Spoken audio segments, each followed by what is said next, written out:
ஜெயடிவி நேயர்களுக்கு வணக்கம். ஹட்சன் கருரங்கம் அரசுவை இது தனி நிகழ்ச்சியில் இன்றைக்கி நம்ம பார்க்க போகிறது காஸ்டா கச்சோடி. அதாவது இது ஒரு ராஜஸ்தானி டிஷ்ஷு, ஒரு நல்ல ஸ்நாக் வெரைட்டி. இந்த ஸ்நாக் பார்த்திங்கன்னா ஒரு 5-6 நாளைக்கு நீங்கள் வச்சு சாப்பிட்ற மாதிரி. இன்னொன்று இது பார்த்திங்கன்னா ஒரு நல்ல இது வெரைட்டி ஃபில்லிங் வச்சுருப்பாங்க. மேல் மாவே சில பேர் பார்த்திங்கன்னா ஒரு மாதிரி பண்ணுவாங்க, உள்ளே இருக்க ஃபில்லிங்கும் வித்தியாசமாக பண்ணுவாங்க. இன்றைக்கி அதில் ஒரு வகை ஃபில்லிங் தான் நம்ம எடுத்து இன்றைக்கி பண்ண போகிறோம். ஸோ முதல்ல அதுக்கு என்னென்ன தேவைங்கிறது சொல்லிவிட்டேன், அதுக்கப்புறம் அது எப்படி பண்ணுறதுங்கிறத பார்க்கலாம்.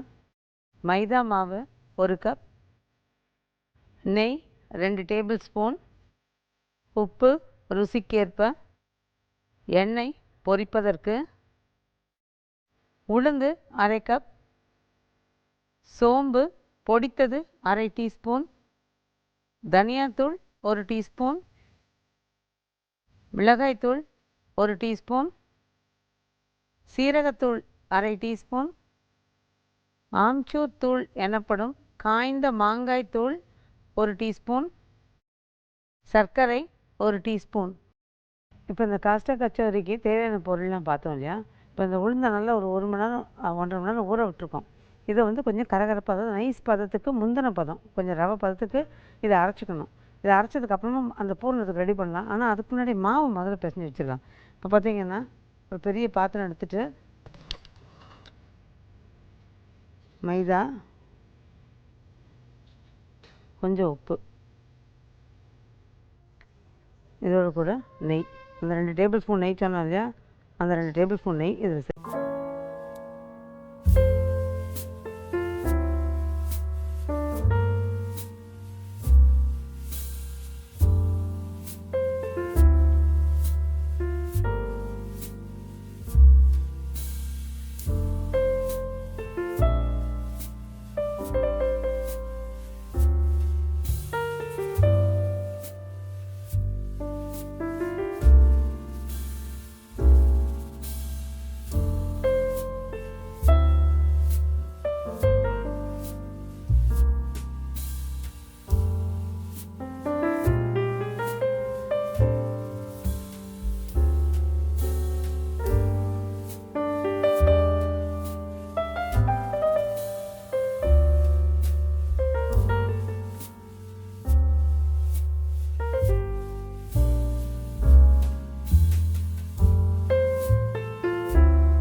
மேலே காயக்கூடாது. குலாப் ஜாமுன்லாம் போடுற போது நம்ம எந்த அளவு காய வைப்போமோ அந்த அளவு காய வச்சா போதும். இப்போ இந்த பிசைஞ்ச மாவை ரெடியாக வச்சுருந்தோம். உளுந்து, அதுக்கப்புறம் மிளகாத்தூள், தனியாத்தூள், சீரகத்தூள், ஆம்ச்சூர் பவுடர் இதெல்லாம் சேர்த்து நல்லா வறுத்த தூள், அதோடு கூட ஆறுனதுக்கப்புறம் சர்க்கரையை சேர்த்துருந்தோம். உப்பும் சேர்த்து சர்க்கரையும் சேர்த்துருந்தோம். அதையும் வச்சு இப்போ அது சின்ன சின்ன உருண்டைகளை உருட்டி கிண்ண மாதிரி பண்ணி அதுக்குள்ளார இந்த ஸ்டஃபிங்கும் வச்சு மூடி வச்சுருந்தோம். இப்போ பார்த்திங்கன்னா நம்ம ஏற்கனவே இந்த மாதிரி பண்ணி வச்சதில் இப்போ இப்படி பண்ணியிருக்கோம் இல்லையா, இதை வந்து லேசாக அப்படியே அமுத்தி விடுங்க. இதை கொஞ்சம் பெரிய சைஸில் பண்ணால் நம்ம வந்து குழவி கல்லை வச்சு நல்லா அந்த குழவியால் திரட்டிடலாம். ஆனால் சின்ன சின்னதாக பண்ணியிருக்கிறதுனால ஜஸ்ட்டு கையிலே திரட்டிடலாம். நான் ஏற்கனவே இந்த மாதிரி 4-5 திரட்டி வச்சுருக்கேன் பாருங்கள். இந்த மாதிரி கொஞ்சமாக நான் வச்சுருக்க மாவுலேருந்து கொஞ்சமாக கிள்ளி போட்டு பார்க்கலாம். நிதானமாக எழும்பி மேலே வரணும். இப்போ மற்றதுக்கு அந்த போட்ட உடனே எழும்பி வரணும். இப்போ பாருங்கள், இதுக்கு 2 நிமிஷம் கழித்து, அதாவது ஒரு 5-6 செகண்ட் கழித்து மேலே எழும்பி வருது. அந்த ஸ்டேஜில் இது ஒன்றா போட்டுருங்க. ஆனால் இது ஒரு தடவை கரெக்டாக சீலாக இருக்கான்னு மட்டும் செக் பண்ணிவிட்டு போட்டுருவோம்.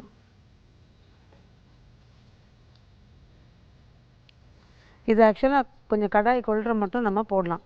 நிறைய போட்டு நிதானமாக வேக விடலாம். அப்போ தான் உள்ளும் புறமும் நல்லா வெந்து உங்களுக்கு நல்லாயிருக்கும்.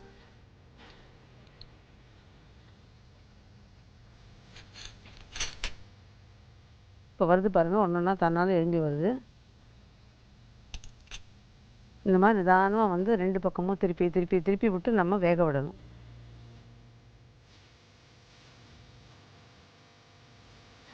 இப்போ பார்த்திங்கன்னா தெரியும், இதில் இந்த சலசலப்பு இல்லாமல் மிதந்துட்டுருக்கு. இதை எடுத்துடலாம். இதில் கொஞ்சம் நேரம் மாறினோடனே நம்ம அதை எடுக்க சரியாக இருக்கும்.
Welcome back to Hatsun curd வழங்கும் அறுசுவை இது தனி சுவை.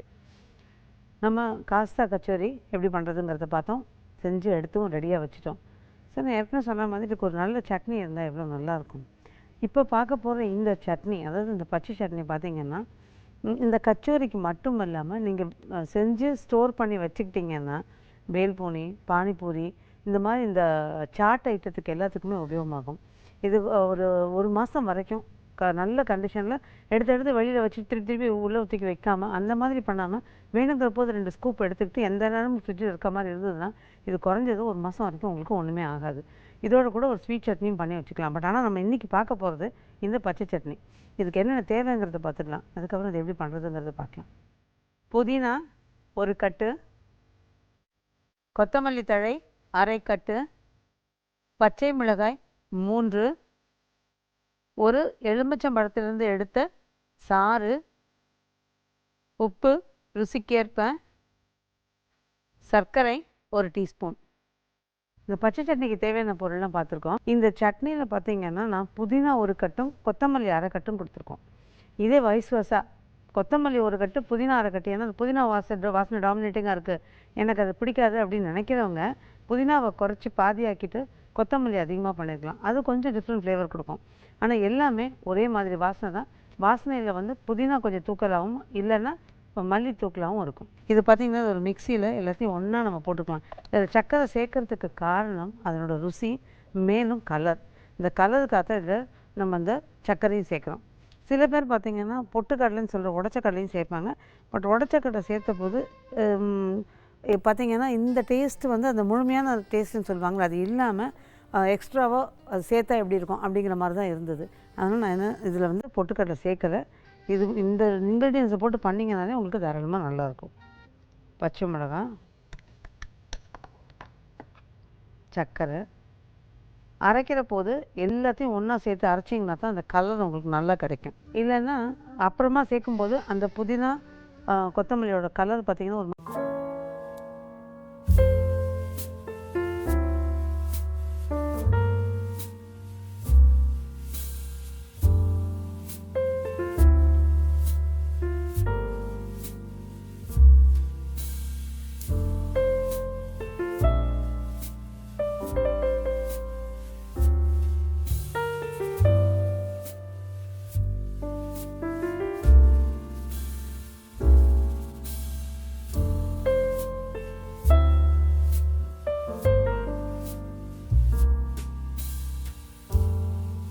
அரைச்சி இந்த நல்ல எண்ணெய் நல்ல ஒரு க்ரீன் கலர் இருக்குது பாருங்கள். ஸோ என்ன நேரத்தில் இன்றைக்கி பார்த்த இந்த காஸ்டா கச்சோரியும் அதோட கூட ஒரு நல்ல பச்சை சட்னி ரெண்டுமே ஒரு நல்ல காம்பினேஷன். ட்ரை பண்ணி பாருங்கள். ஏன்னா ஒரு 5-6 நாளைக்கு ஃப்ரீயாக இருக்கும்போது செஞ்சு வச்சுக்கிட்டோம்னா 5-6 நாளைக்கு குழந்தைங்களுக்கு கொடுக்கறதுக்கு சௌரியமாக இருக்கும். இப்போ பார்த்து இந்த காஸ்டா கச்சோரிக்கும் பச்சை சட்னிக்கும் ஒரு சின்ன ரீகேப். காஸ்டா கச்சோரிக்கு பார்த்திங்கன்னா மாவில் நெய், உப்பு, தேவையான தண்ணி விட்டு நல்லா மிருதுவாக பிசைஞ்சு எடுத்து ரெடியாக வச்சுருவோம். 15-20 நிமிஷம் ஊற விட்டுடலாம். உளுந்தை ஊற வச்ச ஒரு 1-1.5 மணி நேரம் ஊற வச்ச உளுந்தை கரகரப்பாக அரைச்சிக்கிட்டு எண்ணெயை காய வச்சு அரைச்ச விழுதை சேர்த்து அது நல்ல வாசனை வர மாதிரி நல்லா வறுத்துடுங்க. அதுக்கப்புறமா அதை மிக்சியில் போட்டு சுற்றிட்டு அது உளுந்ததுக்கப்புறமா எடுத்து திரும்ப போட்டு அது நல்ல பச்சை வாசனை போய் கலர் நிறம் மாறினதுக்கு அப்புறமா அதில் மிளகாத்தூள், சோம்புத்தூள், தனியாத்தூள், ஆம்ச்சூர் பவுடர், உப்பு இதெல்லாம் சேர்த்து நல்ல வாசனை வர மாதிரி கிளறிட்டு இறக்கி ஆற வச்சு அதில் சர்க்கரையும் போட்டு கலந்து ரெடியாக வச்சுக்கோங்க. இந்த பிசைஞ்சு வச்சுருக்க மாவுலேருந்து ஒரு சின்ன கிண்ணமாக கொஞ்சம் மாவு எடுத்து சின்ன கிண்ணமாக பண்ணி அதுக்குள்ளே இந்த பூரணத்தை நிரப்பி தண்ணியை தொட்டு சுற்றி தடவிட்டு நல்லா முறுக்கி அதை அழுத்தி விட்டுட்டு கையால் தட்டி காய்கிற எண்ணெயில் பொரித்து எடுத்தோம் அப்படின்னா காஸ்டா கச்சோரி தயார். பச்சை சட்னிக்கு பார்த்திங்கன்னா புதினா, கொத்தமல்லி, பச்சை மிளகாய், உப்பு, சர்க்கரை, எலுமிச்சம்பழச்சாறு எல்லாம் சேர்த்து விழுதாக அரைச்சி ரெடியாக எடுத்து வச்சோம்னா பச்சை சட்னியும் தயார். ஸோ என்ன நேரத்தில் இன்றைக்கி பார்த்து 2 டிஷ்ஷுமே நிச்சயமாக பிடிச்சிருக்கும். ட்ரை பண்ணி பாருங்கள். மீண்டும் ஹட்சன் கேர்ள் வழங்கும் அறுசுவை இது தனிசுவை நிகழ்ச்சியில் வரும் வாரமும் உங்களை சந்திக்கிறேன். நன்றி, வணக்கம்.